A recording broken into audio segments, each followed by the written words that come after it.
प्यारे बच्चों, आपका YouTube चैनल में स्वागत है। हम लोग परावर्तन के 4 पार्ट पढ़ चुके हैं। आज हम लोग 5वें पार्ट में गोली दर्पण के बारे में हम लोग पढ़ेंगे। गोली दर्पण, जैसा कि बताया गया कि गोली दर्पण 2 प्रकार के होते हैं। पहला अवतल दर्पण और दूसरा उत्तल दर्पण।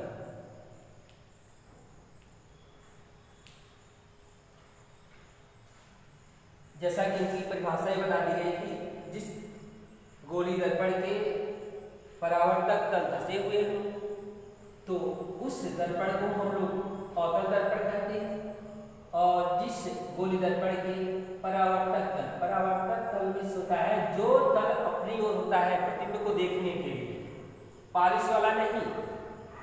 पालिश वाला परावर्तक तल नहीं कहलाता है, परावर्तक तल चिकना वाला कहलाता है। तो चिकना वाला तल अगर उभरा हुआ है तो उत्तल दर्पण, और यदि धंसा हुआ है तो अवतल दर्पण होते हैं। अब बात यह है कि प्रतिबिंब किस प्रकार से बनते हैं, प्रतिबिंब कैसे बनाते हैं, प्रतिबिंब बनने के लिए किरणें किस प्रकार से जाती हैं, कैसे काटती हैं। तो सबसे पहले हम लोग दर्पण में जो कुछ पार्ट होते हैं उन पार्ट को जानेंगे। दर्पण के भाग, दर्पण के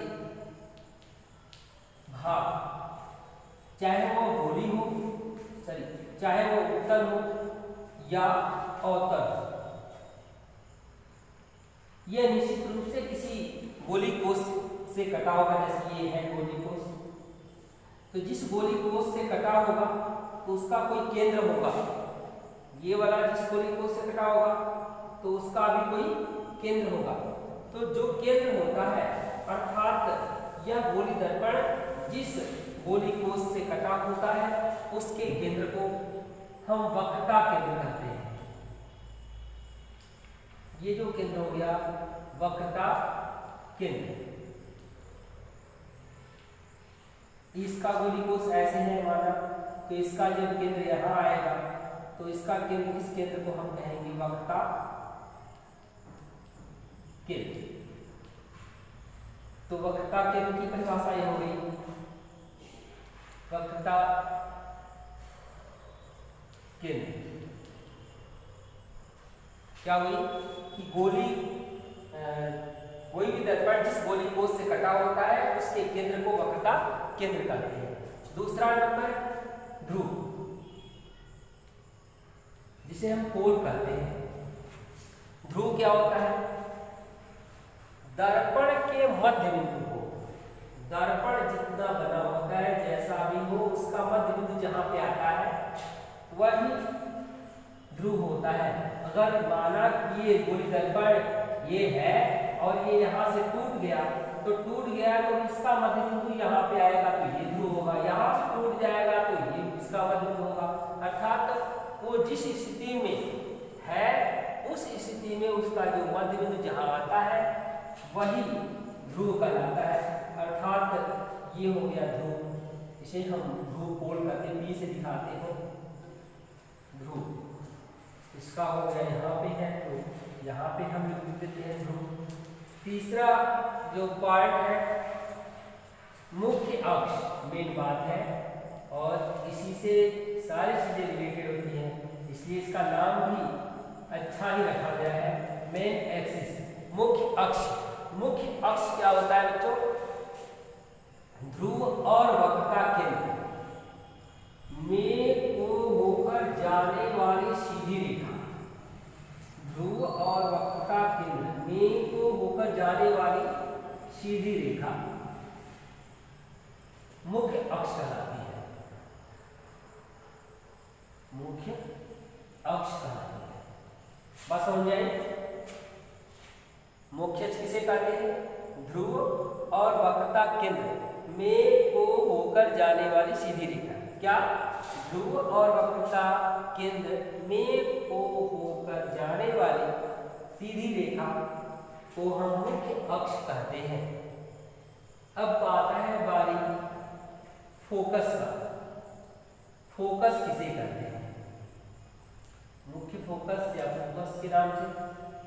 तो फोकस की परिभाषा यही होती है, चाहे वो देखिए दोनों दर्पण की बात हम कर रहे हैं, चाहे वो उत्तल हो या अवतल हो। ऐसा नहीं कि उत्तल के लिए दूसरी बातें होती हैं, ये हमने दर्पण के भाग पढ़ रहे हैं, तो ये दर्पण के भाग चाहे वो कोई भी दर्पण हो सभी पे लागू होगा, अर्थात चाहे वो उत्तल हो या अवतल हो।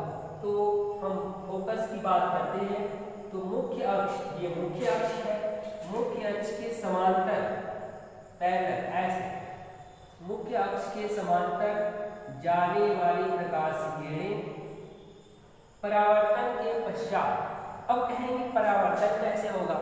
ये समतल पृष्ठ था, समतल पृष्ठ था, तो आप जानते परावर्तन का नियम कि ये अभिलंब हो गया, अभिलंब से जितना कोण बनाता है उतना ही दूसरी ओर एक कोण बना लेते हैं। तो इसमें भी वही सारी चीजें लागू होते हैं। अब कहें कि इसका अभिलंब कहाँ डालते हैं? अभिलंब कहाँ डालते हैं? तो वक्रता केंद्र जहां पे है, वक्रता केंद्र और जिस बिंदु पर ये मिलाते हैं वहां से आप जो रेखा खींचते हैं वह अभिलंब कहलाती है। क्योंकि आप पढ़े हुए हैं कि किसी प्रमेय है कि यदि कोई वृत्त है तो स्पर्श रेखा के स्पर्श बिंदु और केंद्र को मिलाने वाली जो रेखा होती है वह स्पर्श रेखा पे लंब होती है, अर्थात वक्रता केंद्र से उस बिंदु को मिलाने वाली रेखा अभिलंब कहलाती है। तो आप ऐसे खींच दीजिए, नहीं समझ में आता है ऐसे हमने खींच दिया, वक्रता केंद्र ये हो गया, अभिलंब हो गया। अब कहेंगे कि वो किरणें कहाँ से होकर जाएंगी? अब परावर्तन की घटना होगी, तो परावर्तन की घटना होगी, अभिलंब ये है, तो अभिलंब के जितने कोण पर ये आपतित किरण है उतना ही कोण पे परावर्तित किरण जाएगी दूसरी ओर। तो बताओ प्यार बच्चों की परावर्तन कोण किधर होगा? तो ये अभिलंब है, अभिलंब के इस ओर आपतित किरण है, तो अभिलंब के दूसरी ओर क्या होगी? परावर्तित किरण होगी। परावर्तित किरण ये हो जाएगी, जिस कोण पे ये है आई तो ये हो जाएगा आर। अब जब ये इधर चला जाएगा तो कहीं काटेगा ही नहीं, तो प्रतिबिंब कहाँ बनेगा? तो परावर्तन या प्रतिबिंब बनने के लिए प्यारे बच्चों सबसे बड़ी बात होती है कि मुख्य अक्ष को प्रकाश किरण कहीं न कहीं काटनी चाहिए। अगर नहीं काट रही है तो उसको पीछे बढ़ाते हैं, उसी को हम कहते हैं काल्पनिक किरण, आभासी किरण। तो इसको पीछे की ओर देख रहे हैं आप, इधर चले आ रहे, कहीं नहीं पड़ेगा मुख्य अक्ष, तो इसको पीछे की ओर बढ़ाते हैं, तो ये जहां पे काटेगा वही बन गया फोकस। क्या बन गया? फोकस। उसी प्रकार से इस अवतल दर्पण में भी, अवतल दर्पण में ये अभिलंब है, ये आपतित किरण है। अब बताएं आप कि इसका परावर्तित किरण किधर होगा? इधर होगा कि इधर होगा? इधर आपतन कोण है, इधर परावर्तन कोण होगा, अर्थात परावर्तित किरण इधर होगी, तो ये जहां काटेगी वही बन जाएगा फोकस। तो परिभाषा दोनों की लेकिन अलग बात हो जा रही है। ये देख रहे हैं काटती हुई प्रतीत हो रही है, ये काट रही है।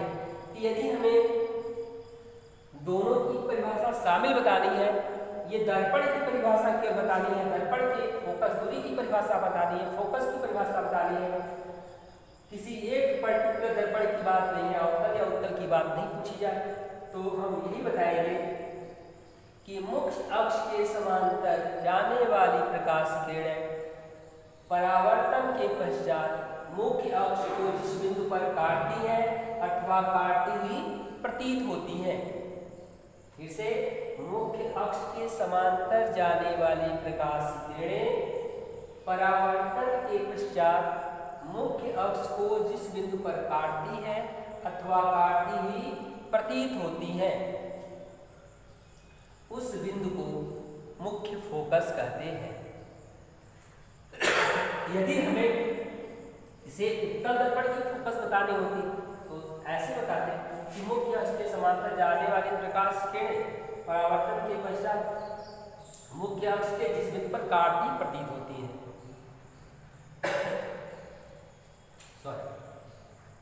इसी प्रकार से इसमें काटती है। तो प्यारे बच्चों, इसे आप नोट्स बना लेंगे और आज का यही अध्याय अगले पार्ट में हम देखेंगे। आप चैनल को सब्सक्राइब करना और लाइक करना न भूलें। धन्यवाद।